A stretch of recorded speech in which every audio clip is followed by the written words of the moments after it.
আসসালামু আলাইকুম প্রিয় শিক্ষার্থী, আশা করি তোমরা ভালো আছো।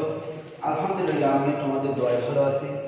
প্রিয় শিক্ষার্থী, গত 2020 সালের 17ই মার্চ থেকে পুরো পৃথিবী এক মহামারী করোনা কোভিড-19 আক্রান্ত। প্রিয় শিক্ষার্থী, তখন থেকেই সমস্ত শিক্ষা প্রতিষ্ঠান বন্ধ। আমি তোমাদের পাশে থাকার চেষ্টা করি। 2020 সালের 24শে মার্চ থেকে এই পর্যন্ত আলহামদুলিল্লাহ 351টি অনলাইন ক্লাস নিয়েছি। Intermediate physics first part, second part এবং পদার্থবিজ্ঞান অনার্স প্রথম বর্ষের, properties of matter, sounds and waves এবং অনার্স সেকেন্ড ইয়ারের ইলেকট্রিসিটি অ্যান্ড ম্যাগনেটিজম বিষয়ের উপর আমি এই পর্যন্ত 351টি ক্লাস সম্পাদন করেছি। প্রিয় শিক্ষার্থী, তো এখনও চেষ্টা করতেছি করে যাওয়ার জন্য। এর ফাঁকে আমি জাতীয় বিশ্ববিদ্যালয়ের আন্ডারে সারা বাংলাদেশ থেকে যে কজন টিচার নিয়ে তারা জাতীয় বিশ্ববিদ্যালয়ের অনলাইন ক্লাসগুলি অর্থাৎ এনইউ, ইডিইউ, বিডি ইউটিউব চ্যানেলে দেওয়ার জন্য যে 17,000 অনলাইন ক্লাস তারা রেডি করছেন, সেখানে সারা বাংলাদেশ থেকে যে 31 জন ফিজিক্সের সম্মানিত শিক্ষকদের নিয়ে একটি প্যানেল তৈরি করছিলেন, আমি সেখানেও ছিলাম ইনশাল্লাহ। বেসরকারি কলেজের শুধুমাত্র আমি একজন প্রতিনিধি হিসেবে ওখানে ছিলাম এবং আমি ওখানে properties of matter, sounds and waves এই বিষয়টার উপর 15টা ক্লাস নিয়েছি। এগুলি আমার ক্লাসগুলি এনইউ,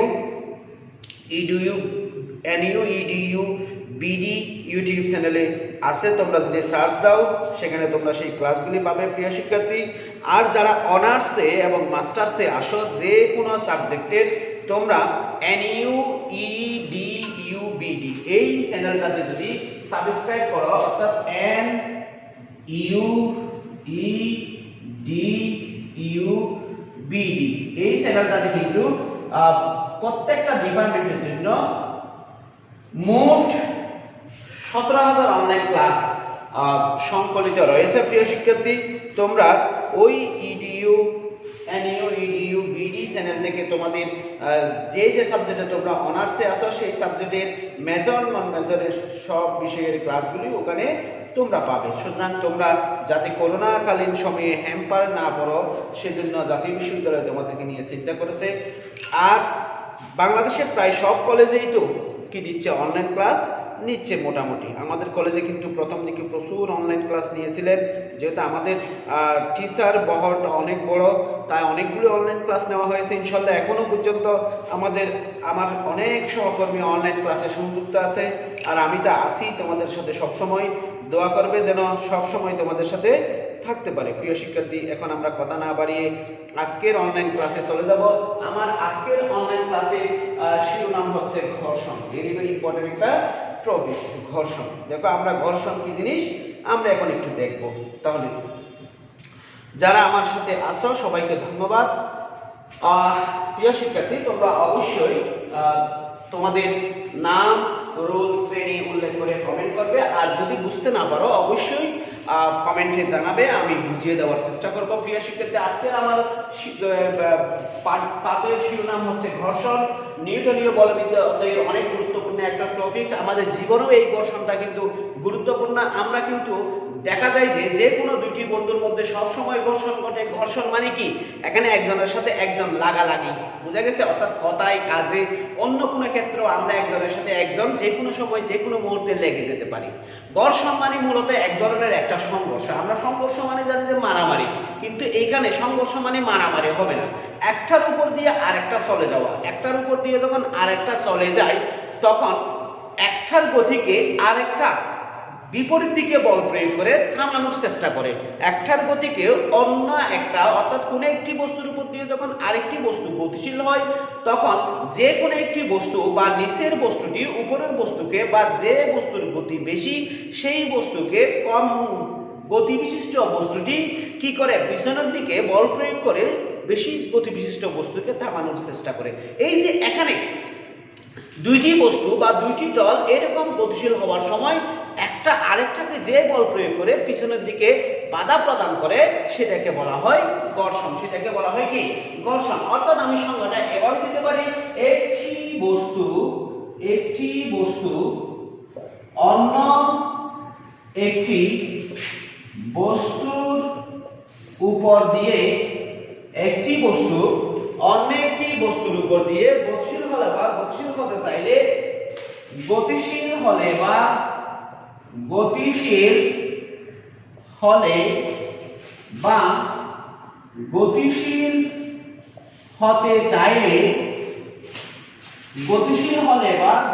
হতে চাইলে আমি আবার বলতেছি, একটি বস্তু অন্য একটি বস্তুর উপর দিয়ে গতিশীল হলে বা হতে চাইলে তাদের মিলনতলে গতিরূপমূলক একটি বল উৎপন্ন হয়। তাদের মিলনতলে গতিরূপমূলক একটি বল উৎপন্ন হয়।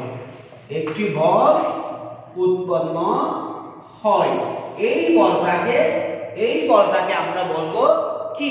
এটি কি করে? গতিকে ব্যাহত করে। এটি গতিকে কি করে? অর্থাৎ যে বলটা উৎপন্ন হয় সেটি গতিকে ব্যাহত করে। এটি গতিকে কি করে? বাধা প্রদান করে বা ব্যাহত করে।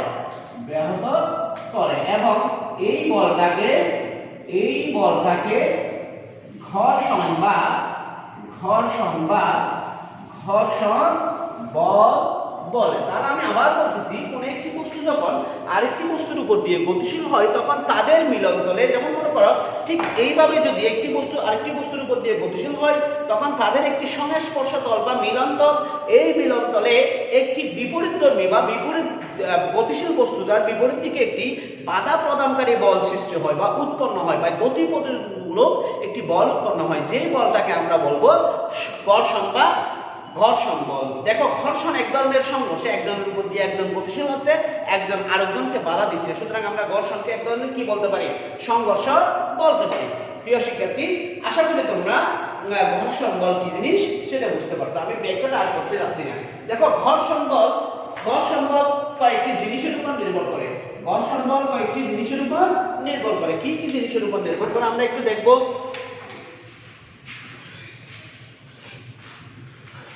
ঘর্ষণ বল কয়েকটি জিনিসের উপর কয়েকটি শর্তের উপর নির্ভর করে। ঘর্ষণ বল কয়েকটি শর্তের উপর নির্ভর করে। দেখো কোনগুলি? এক নম্বর হচ্ছে স্পর্শিত তল দুটি কোন পদার্থের তৈরি? স্পর্শিত তল দুটি কোন পদার্থে সেটার উপর নির্ভর করবে। পদার্থের উপর নির্ভর করে ঘর্ষণটা হবে। এখন পদার্থ যদি কি হয়, একটু মসৃণ টাইপের হয়, সেই ক্ষেত্রে ঘর্ষণ কম হবে। আর যদি পদার্থ একটু খসখসে টাইপের হয় সেই ক্ষেত্রে ঘর্ষণটা কি হবে? বেশি হবে। দুই নম্বর হচ্ছে যে মিলন তল দুটির স্বভাব।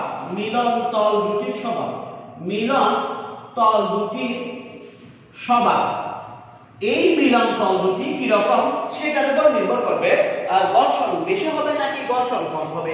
তিন নম্বর হচ্ছে মিলন তল দুটির প্রকৃতি।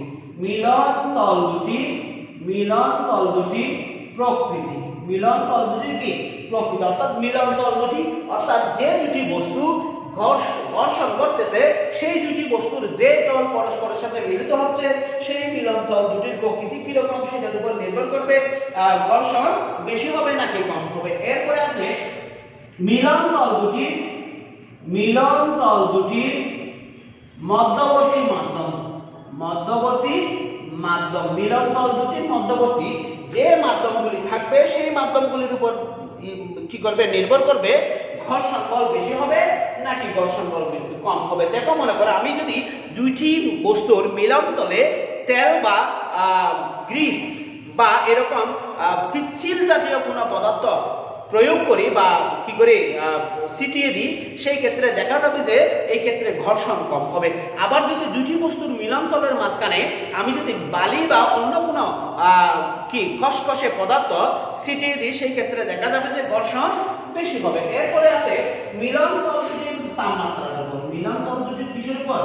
মিলন তল দুটির তাপমাত্রার উপর। এই তাপমাত্রার উপরেও কিন্তু কি নির্ভর করবে, ঘর্ষণ নির্ভর করবে। তাহলে আমি ঘর্ষণ মানে কি বলছিলাম, দুইটি বস্তু যখন একটির উপর দিয়ে আরেকটি গতিশীল হবে তখন একটি বস্তু আরেকটি বস্তুর গতিকে প্রতিরোধ করার জন্য বিপরীত দিকে এক ধরনের বল প্রয়োগ করবে, সেই বলটাকে আমরা বলবো ঘর্ষণ বল। কারণ এই বলটা গতিশীল বস্তুর গতিকে কি দেয়, থামিয়ে দেওয়ার চেষ্টা করে। এখন দেখো আমি বলছিলাম ঘর্ষণ বল কয়েকটি শর্তের উপর নির্ভর করে। এক নম্বর শর্ত ছিল স্পর্শিত তলদ্বয়ের কোন পদার্থের তৈরি, স্পর্শিত তল দুটি বা পদার্থ দুটি, বস্তু দুটি কোন পদার্থের তৈরি সেটার উপর নির্ভর করবে। মিলন তল দুটির স্বভাব কিরকম সেটার উপর নির্ভর করবে। মিলন তল দুটির প্রকৃতি কিরকম সেটার উপর নির্ভর করবে। মিলন তল দুটির মাঝখানে কোন ধরনের পদার্থ বা প্রভাবক আছে সেটার উপর নির্ভর করবে এবং মিলন তল দুটির তাপমাত্রার উপর নির্ভর করবে। আশা করি প্রিয় শিক্ষার্থী তোমরা ঘর্ষণ সম্পর্কে একটি মোটামুটি ভালো ধারণা পেয়েছো। এখন আমি ঘর্ষণের প্রকারভেদ নিয়ে একটু আলোচনা করব। ঘর্ষণের প্রকারভেদ, ঘর্ষণ কিন্তু বিভিন্ন রকমের হতে পারে। ঘর্ষণ মানে একটি বস্তু আরেকটি বস্তুর উপর দিয়ে চলে যাওয়া, এবং একটি বস্তু আরেকটি বস্তুর উপর দিয়ে চলে যাওয়ার সময় একটি বস্তুর গতিকে বিপরীতধর্মী বল প্রয়োগ করে বস্তুর গতিকে কি দেওয়া, থামিয়ে দেওয়া। এখন এই থামিয়ে দেওয়াটা ভিন্ন ভিন্ন ধরনের হতে পারে। কিরকম হতে পারে, ভিন্ন ভিন্ন ধরনের হতে পারে। আমরা একটা লিখব ঘর্ষণের প্রকারভেদ। ঘর্ষণের প্রকারভেদ, ঠিক আছে, ঘর্ষণের প্রকারভেদ। ঘর্ষণ মূলত ঘর্ষণ টাইমস অফ ফ্রিকশন, ঘর্ষণ মূলত দুই প্রকার।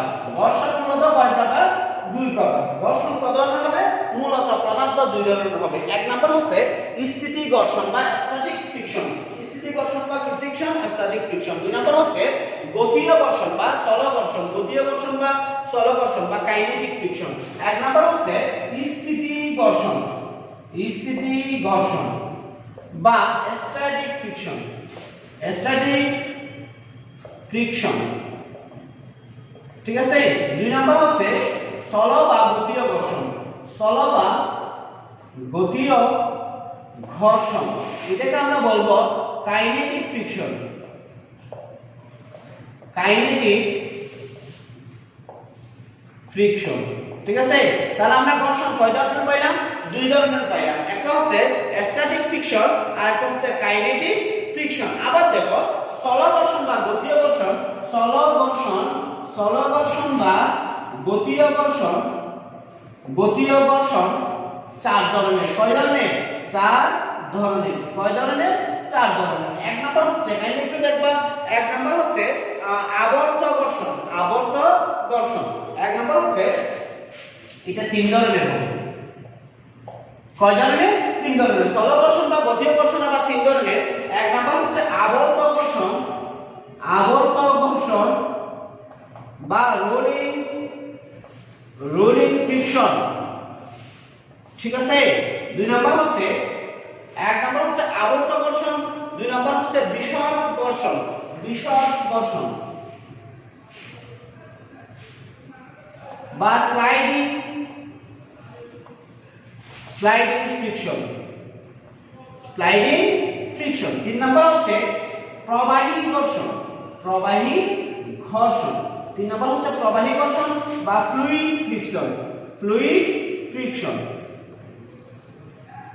তাহলে আমরা দেখতেছি যে ঘর্ষণের প্রকারভেদ আলোচনা করতে গিয়ে আমরা দেখতেছি যে ঘর্ষণ মূলত দুই ধরনের। একটা হচ্ছে স্থিতি ঘর্ষণ বা স্থিতি ঘর্ষণ বা স্থির ঘর্ষণ, স্থিতি ঘর্ষণ বা স্থির ঘর্ষণ বা স্ট্যাটিক ফ্রিকশন। আর এটা হচ্ছে চল ঘর্ষণ বা গতীয় ঘর্ষণ বা কাইনেটিক ফ্রিকশন। আবার কাইনেটিক ফ্রিকশনকে তিন ভাগে ভাগ করা হয়েছে।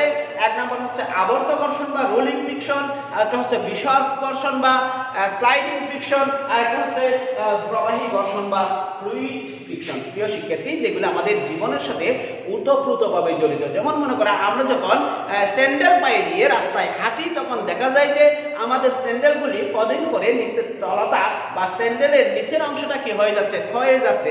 কেন ক্ষয়ে যাচ্ছে, ওই যে স্যান্ডেলের সাথে রাস্তার ঘর্ষণ বা স্যান্ডেলের সাথে যে জায়গায় যাচ্ছে সেই জায়গার প্রত্যেকটা জায়গার সাথে ঘর্ষণের কারণে স্যান্ডেলের তলা বা নিচের অংশ কি হতে থাকে, ক্ষয় হতে থাকে। বা আমরা যখন মোটরসাইকেল নিয়ে রওনা দিই তখন দেখা যায় যে মোটরসাইকেলের চাকাটা একটি নির্দিষ্ট সময় পর পর কি করতে হয়, বদলাইতে হয়। কেন বদলাইতে হয়? ওই চাকার সাথে মাটির বা যে জায়গায় গাড়িটা যায় সেই জায়গার প্রত্যেকটা অংশের সাথে কি হয়, উপরের অংশের সাথে ঘর্ষণ হয়, ঘর্ষণের কারণে চাকার টায়ার আস্তে আস্তে ক্ষয় হতে থাকে। এভাবে আমরা যে কোনো কাজ করতে গেলে আমরা দেখা যায় যে ঘর্ষণের কারণে সেটা ধীরে ধীরে কি হয়ে যায়, ক্ষয় হয়ে যায়। অথবা আমরা যখন চক দিয়ে বোর্ডে লিখি, চক দিয়ে যখন ব্ল্যাক বোর্ডে লিখি, তখন দেখা যায় যে ব্ল্যাক বোর্ডে চকের পরিমাণ লেখার সাথে সাথে কি হয়ে যায়, কমে যায়, চকের দৈর্ঘ্য কি হয়ে যায়, হ্রাস পেতে থাকে। কারণ চকের সাথে বোর্ডের একটি কি থাকে, ঘর্ষণ থাকে। প্রিয় শিক্ষার্থী, আমার সাথে যারা যুক্ত হয়েছে সবাইকে ধন্যবাদ। আমার সাথে যুক্ত হয়েছে আমার প্রিয় সহকর্মী ছোট ভাই আব্দুল্লাহ আল নোমান, আমার খুব কাছের একজন, যাকে দেখে আমি নিয়মিত শিখি, কক্সবাজারের অন্যতম গণিতবিদ আব্দুল কালেক মিশু, আমার প্রিয় শিক্ষার্থী তানভীর আহমেদ, ছোট ভাই আলামিন তুহিন, বড় ভাই রাজীব খান, বিশিষ্ট গণিতবিদ এবং খুব ভালো মানের একজন শিক্ষক। আমি বলবো জনপ্রিয় দুইজন গণিত শিক্ষকের দুইজনই এখানে আছেন আমার দেখে, একজন হচ্ছে রাজীব খান আর একজন হচ্ছে আব্দুল কালেক মিশু। শাহাবুদ্দিন ভাই আছেন, এরপরে বন্ধু জিয়াউর রহমান ফিয়াক আছে, মহিউদ্দিন স্যার আছে।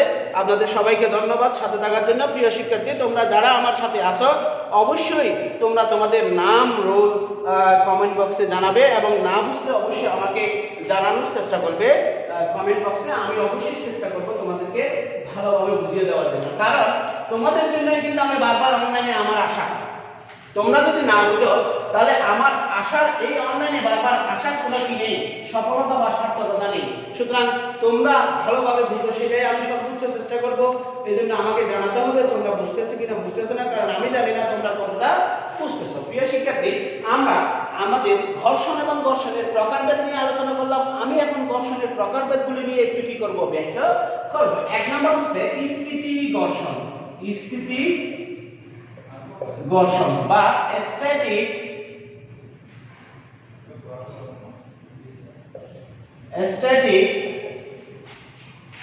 ফ্রিকশন। এক নম্বর হচ্ছে কি, স্ট্যাটিক ফ্রিকশন। এটা নিয়ে আমরা আলোচনা করব। দেখো, আমি এখানে একটি তল অঙ্কন করলাম। মনে করো এই নিচের অংশটা একটি টেবল, এই টেবলের একটা তল, এই তলের উপর আমি একটি বস্তু স্থাপন করব। মনে করো এই টেবলের উপর একটি ব্লক বা বস্তু স্থাপন করলাম। এই ব্লকের একটি কি রয়েছে, ভর রয়েছে, এই ব্লকের একটি ভর রয়েছে এবং এই ব্লকটির কেন্দ্র মনে করলাম পি। এই ব্লকটির কেন্দ্র মনে করলাম কি, পি। এবং আমরা জানি যে কোনো একটি বস্তুর সমস্ত ভর যে বিন্দুতে কেন্দ্রীভূত থাকে সেই বস্তুকে আমি ভর কেন্দ্র বলি, সেই বস্তুকে আমরা কি বলি, ভর কেন্দ্র বলি। আবার কোনো একটি বস্তুর সমস্ত ওজন যেই বিন্দু অভিমুখী বা যেই বিন্দু থেকে ক্রিয়া করতেছে মনে হয় সেটাকে আমরা বলি ভার কেন্দ্র। ওজন ক্রিয়া করলে তখন সেটাকে আমরা কি বলি, ভার কেন্দ্র বলি। মনে করো এই বস্তুটার ওজন, এই বস্তুটার ভর হচ্ছে m এবং এই বস্তুটার ওজন হবে w। এই বস্তুটার ওজন হবে কি, w। w সমান কি, mg। w সমান কি, mg। mg কোন দিকে ক্রিয়া করবে, অবশ্যই নিচের দিকে ক্রিয়া করবে। mg কোন দিকে ক্রিয়া করবে, অবশ্যই কোন দিকে ক্রিয়া করবে, নিচের দিকে ক্রিয়া করবে। এখন দেখো, বস্তুটি যখন টেবিলের উপর একটি বল প্রয়োগ করবে স্থির অবস্থায়, দেখো বস্তুটি স্থির আছে, কোনো প্রকার নাড়াচাড়া করতেছে না। বস্তুটি টেবিলের তলার উপর, টেবিলের তলার উপর w পরিমাণ ওজন প্রয়োগ করতেছে। টেবিল কি বসে থাকবে? নিউটনের তৃতীয় সূত্র অনুসারে টেবিল বসে থাকবে না, টেবিলও ঊর্ধ্বমুখী একটা বল প্রয়োগ করবে। সেই ঊর্ধ্বমুখী বলটা হবে এরকম আর বরাবর। এটাকে বলা হয় অবিলম্বিক বল। অবিলম্বিক বল, এই অবিলম্বিক বল এবং ওজন পরস্পর সমান। অবিলম্বিক বল এবং ওজন পরস্পর কি, সমান। সমান হওয়ার কারণে এই বস্তুটা কি করবে, স্থির থাকবে, স্থির থাকবে। এখানে দেখো আমি বাহ্যিক কোনো বল প্রয়োগ করি নাই, বাহ্যিক কোনো কি প্রয়োগ করি নাই, বল প্রয়োগ করি নাই। তার মানে আমরা দেখতেছি যে টেবিলের উপরে একটি ব্লক রাখলে এবং সেই ব্লকের ওজন যদি w নিচের দিকে ক্রিয়া করে অবশ্যই গতির তৃতীয় সূত্র অনুসারে টেবিল ও ব্লকটির ভার কেন্দ্র, p বরাবর w এর সমান বিপরীতমুখী আরেকটি বল আর কাজ করবে। এই দুটি একই সরলরেখায় ক্রিয়াশীল বলে, অবশ্যই ব্লকটি কি থাকবে, স্থির অবস্থায় থাকবে। এখন আমি ব্লকটির উপর একটি F বল প্রয়োগ করব। একটি F বল প্রয়োগ করব, পাশাপাশি F বল প্রয়োগ করার কারণে ব্লকটিকে গতিশীল করার চেষ্টা করব, কিন্তু দেখা গেছে যে F বল প্রয়োগ করার পরেও ব্লকটি গতিশীল হচ্ছে না। কেন হচ্ছে না? কারণ ব্লকটিতে এই তল বরাবর আরেকটি F বল বিপরীত দিকে উৎপন্ন হয়ে গেছে, আরেকটি F বল বিপরীত দিকে কি হয়ে গেছে? উৎপন্ন হয়ে গেছে। আমি এটাকে F1 দিলাম। প্রথমে আমি বলছিলাম একটি ব্লক টেবিলের তলের উপর স্থাপন করলাম, টেবিলের তলের উপর ব্লকটি W ওজন প্রয়োগ করতেছে, টেবিলটিও ব্লকটির উপর একটি অবিলম্বিক প্রতিক্রিয়া বল আর প্রয়োগ করতেছে। এই দুটো পরস্পর সমান হওয়ার কারণে ব্লকটি কি করতেছে না? নাড়াচাড়া করতেছে না, স্থির অবস্থায় রয়েছে। এখন ব্লকটিকে গতিশীল করার জন্য আমি এখানে F মানের একটি বল প্রয়োগ করলাম, কিন্তু দেখা গেছে যে ব্লকটি F মানের বল প্রয়োগ করার পরেও ব্লকটি সরতেছে না। তার মানে সেখানে আরেকটি বিপরীতমুখী বল তৈরি হয়েছে, আরেকটি বিপরীতমুখী বল কি হয়েছে? তৈরি হয়েছে, এবং সেই বিপরীতমুখী বলটাই হচ্ছে স্থিতি ঘর্ষণ। সেই বিপরীতমুখী বলটাই হচ্ছে কি? স্থিতি ঘর্ষণ। এখানে F1 এবং F পরস্পর সমান, কিন্তু বিপরীতমুখী। কিন্তু কি মুখী? বিপরীতমুখী। আমি কিন্তু বাহ্যিক বল প্রয়োগ করছিলাম F, বাহ্যিক বল প্রয়োগ করার পরেও কিন্তু ব্লকটি সরতেছে না। ব্লকটি না সরার কারণ হচ্ছে এখানে একটি ঘর্ষণ কাজ করতেছে, ওই ঘর্ষণটা হচ্ছে স্থিতি ঘর্ষণ। প্রিয় শিক্ষার্থী, আমি সংজ্ঞাটা একটু এভাবেই দেব। পরস্পরের স্পর্শে বা সংস্পর্শে থেকে একটি বস্তু যতক্ষণ অপরটির উপর স্থির থাকে, পরস্পরে স্পর্শে বা সংস্পর্শে থেকে একটি বস্তু আরেকটি বস্তুর উপর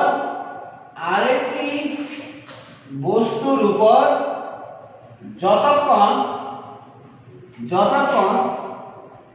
বল প্রয়োগ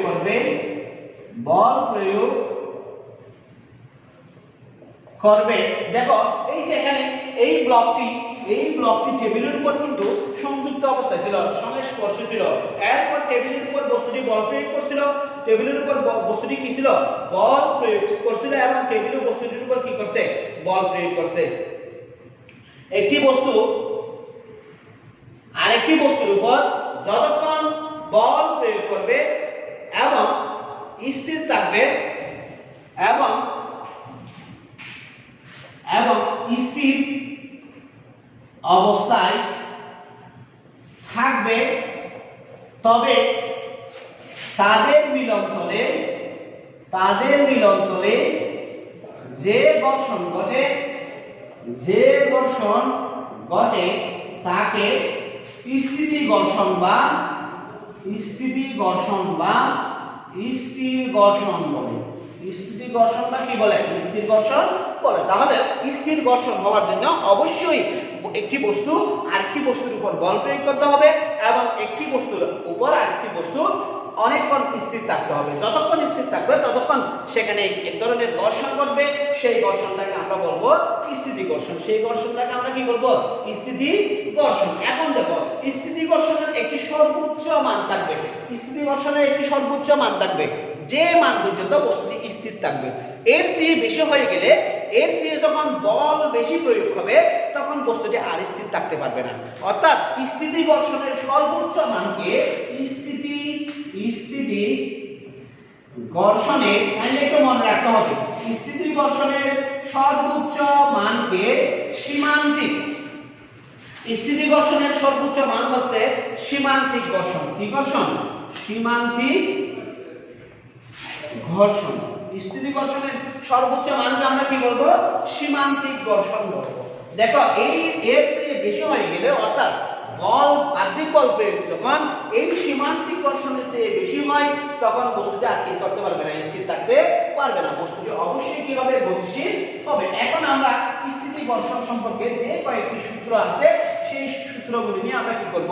আলোচনা করব। স্থিতি ঘর্ষণের সূত্র।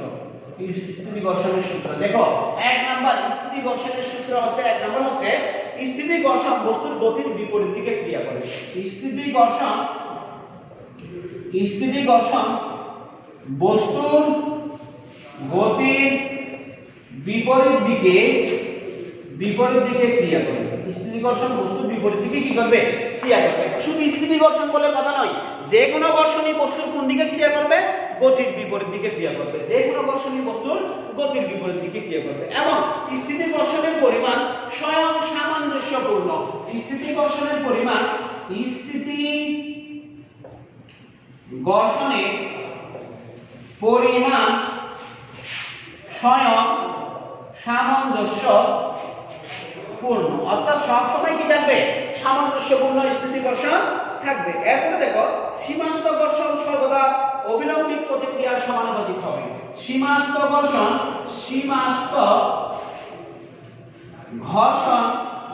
সর্বদা অবিলম্বিক প্রতিক্রিয়ার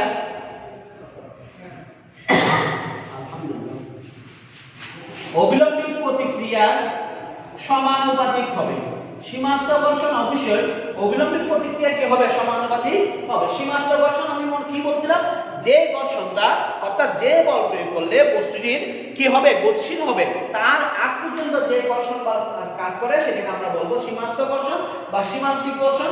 এই সীমান্তিক ঘর্ষণ সর্বদা অবিলম্বিক প্রতিক্রিয়া কি হবে? সমানুপাতিক হবে। অবিলম্বিক প্রতিক্রিয়া বৃদ্ধি পেলে এই ঘর্ষণটা বেড়ে যাবে, অবিলম্বিক প্রতিক্রিয়া হ্রাস পেলে এই ঘর্ষণটা কিভাবে হ্রাস পাবে। ঘর্ষণের মান স্পর্শতলের প্রকৃতি ও অবস্থার উপর নির্ভর করবে। ঘর্ষণের মান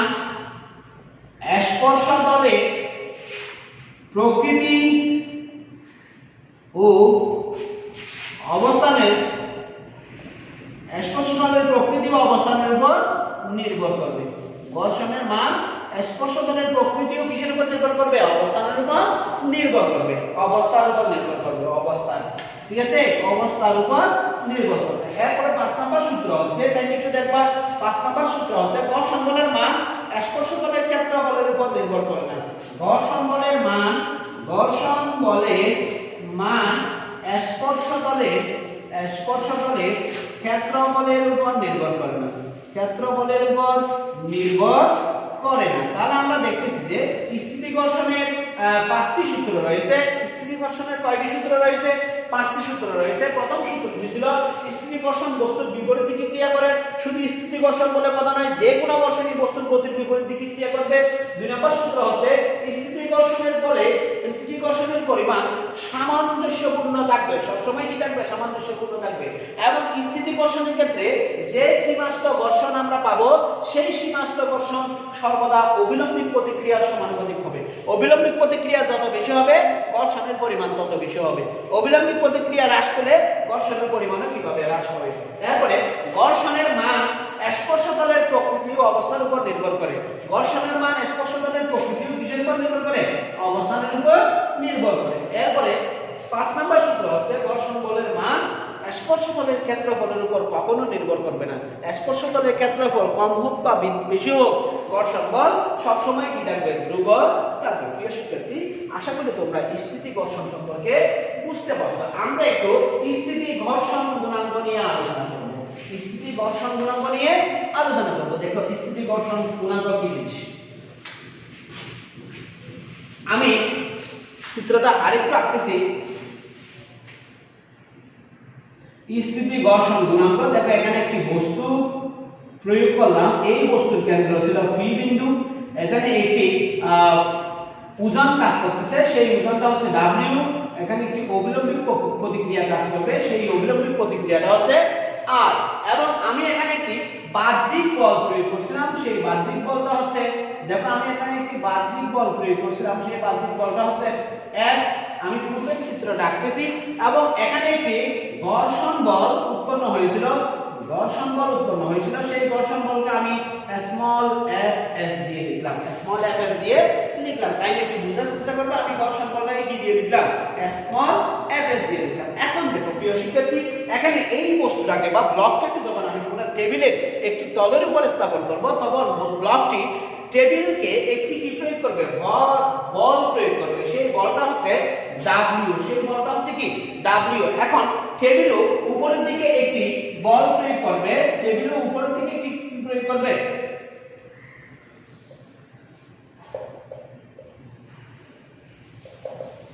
স্থিতি ঘর্ষণ বল। টেবিলও বস্তুটির উপর একটি বল প্রয়োগ করবে, সেই বলের নাম হচ্ছে অবিলম্বিক প্রতিক্রিয়া বল। এবং এই অবিলম্বিক প্রতিক্রিয়া বলকে কি দ্বারা প্রকাশ করা হয়? আর দ্বারা প্রকাশ করা হয়। এখন আমি যদি এই স্থির বস্তুটা ক্ষেত্রে দেখি তাহলে অবিলম্বিত প্রতিক্রিয়া বল এবং ওজন পরস্পর সমান হওয়ার কারণে বস্তুটি স্থির থাকবে। এখন বস্তুটিকে আমি গতিশীল করার জন্য এখানে একটি বাহ্যিক বল প্রয়োগ করব, সেই বাহ্যিক বলটা হচ্ছে F। ঠিক আছে, এখন এই বাহ্যিক বল প্রয়োগ করার পরেও দেখছি যে বস্তুটি গতিশীল হচ্ছে না, অর্থাৎ এখানে একটি ঘর্ষণ বল উৎপন্ন হয়েছে, সেই ঘর্ষণ বলটা হচ্ছে Fs।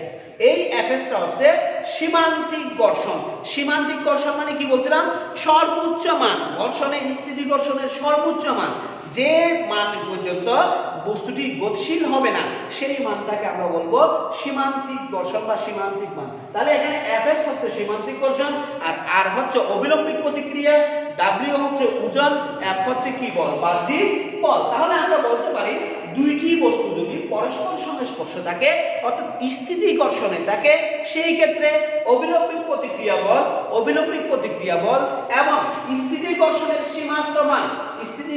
সীমাস্থ মানের একটি অনুপাত পাওয়া যাবে। একটি কি পাওয়া যাবে, অনুপাত পাওয়া যাবে। ওই অনুপাতকে আমরা বলবো স্থিতি ঘর্ষণ গুণাঙ্ক। অর্থাৎ আমি আবার বলতেছি, যদি দুইটি বস্তু পরস্পরে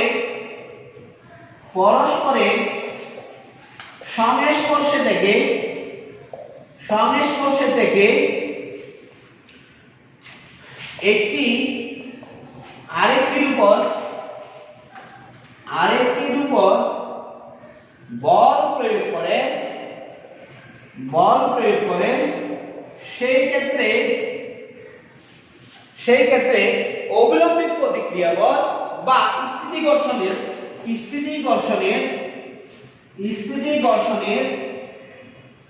সীমাস্থ মান ও অবিলম্বিত প্রতিক্রিয়ার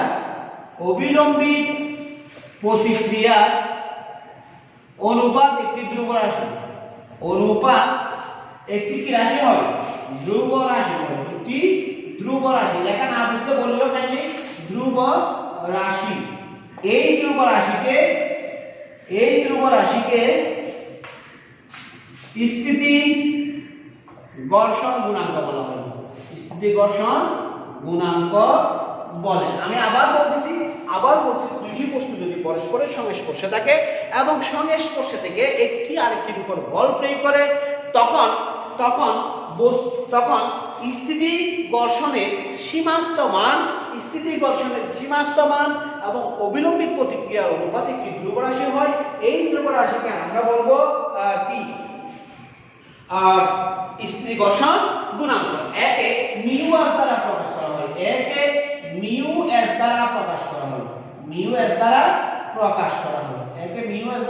করা হয়। কাইন্ডলি একটু দেখো, যদি স্থিতি ঘর্ষণের সীমাস্থ মান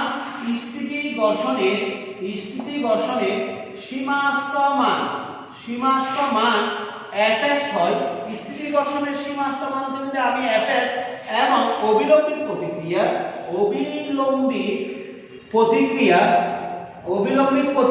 যদি স্থিতি ঘর্ষণের সীমাস্থ মান Fs এবং অবিলম্বিত প্রতিক্রিয়া যদি R হয়, সেই ক্ষেত্রে আমরা ঘর্ষণ গুণাঙ্ক, স্থিতি ঘর্ষণ গুণাঙ্ক মিউ s সমান লিখতে পারি Fs বাই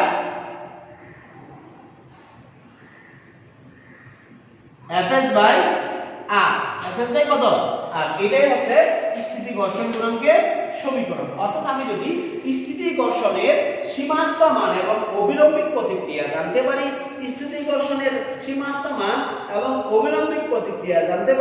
সেই ক্ষেত্রে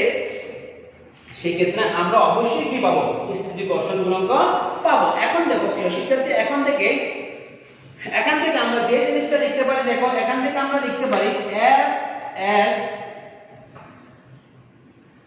সমান মিউ s ইনটু r। এটাকে 2 নং সমীকরণ দিলাম। এটা কয় নং সমীকরণ দিলাম, 2 নং সমীকরণ দিলাম। তার মানে এখান থেকে আমরা দেখতেছি যে এই Fs এর মান অবশ্যই 1 থেকে কি হবে, ছোট হবে, এবং মিউ s এর কোন মাত্রা একক এগুলি থাকবে না, মিউ এর কোনো মাত্রা বা একক থাকবে না, কারণ মিউ এস একই রকম। দেখো এটাও বল এটাও বল, বলের একক বলের একক কাটা যাবে, সুতরাং একটু অনুপাত, অনুপাতের কখনো কি থাকে না, একক থাকে না। তার মানে স্থিতি ঘর্ষণ গুণাঙ্কের একক মাত্রা এগুলি থাকবে না। তাহলে প্রিয় শিক্ষার্থী, আশা করি তোমরা স্থিতি ঘর্ষণ গুণাঙ্ক বুঝতে পেরেছো। আমরা এখন ঘর্ষণ কোণ নিয়ে একটু আলোচনা করব। ঘর্ষণ কোণ নিয়ে আলোচনা করার পর প্রিয় শিক্ষার্থী, আর ক্লাসটা দীর্ঘায়িত করতে ইচ্ছা হচ্ছে না, তেমন ভালোও লাগতেছে না, আজকে আর পড়াবো না। ভালো দেখো, সবার জন্য শুভকামনা। দেশের অবস্থা তেমন ভালো নয়, সবাই আল্লাহর কাছে ফরিয়াদ করো যেন সবাইকে আল্লাহ ভালো রাখেন।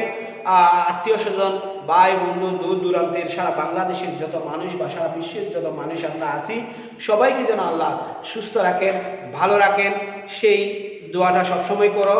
আর সবচেয়ে বড় কথা, পড়ালেখায় অবহেলা করিও না, তোমাদের নিজের জন্য পড়বে, কারণ পড়ালেখাটা সবসময় আমি বলি তোমাদের নিজের জন্য, অন্য কারো কেউ এটার ভাগ নিতে পারবে না। পৃথিবীতে সব কিছুর ভাগ নিতে পারলেও একটা জিনিস পড়ালেখা, সেটার ভাগ নিতে পারবে না। তুমি যতই পড়ালেখা করবা ততই সামনের দিকে এগিয়ে যাবা। দেখো আমাদের মহেশখালীর ডক্টর সলিমুল্লাহ খান স্যারের অবস্থা দেখো।